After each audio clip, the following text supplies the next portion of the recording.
Check guys, it's already 6:10 PM. Ito po tayo sa ating mulberry na native.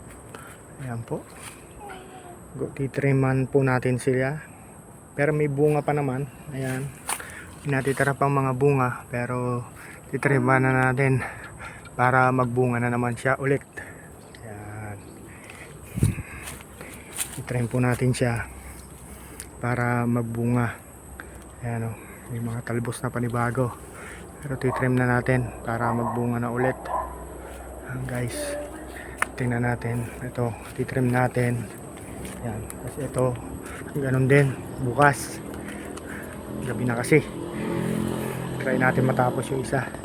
Ayan, pero may bunga na ulit siya ng panibago. Ayan, nabunga na ulit siya ng panibago. Ano, guys. Ayan. Yung kapal ng dahon niya. Wala yan bunga. Ayan, may bunga oh. Oo, ayan oh. Kaya lang berde ulit. Oh. Saan? Meron? Ayun. Kuhanin mo. Kuya. Ito, kuhanin natin. Oh, ayan, nakuha yung patikan. Oh. Okay.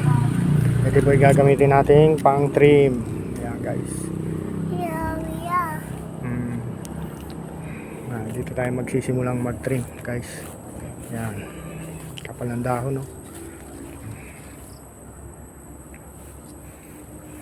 Yan, may panibago siyang bunga din no.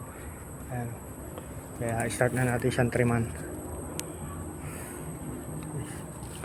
Yan, trim natin yan. Guys, time check ulit.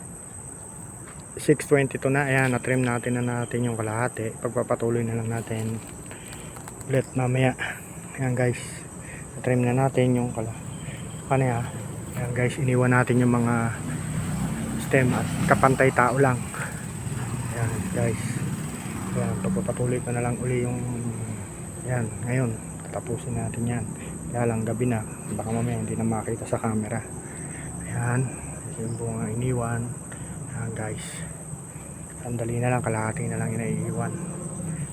Ayan, trim na natin.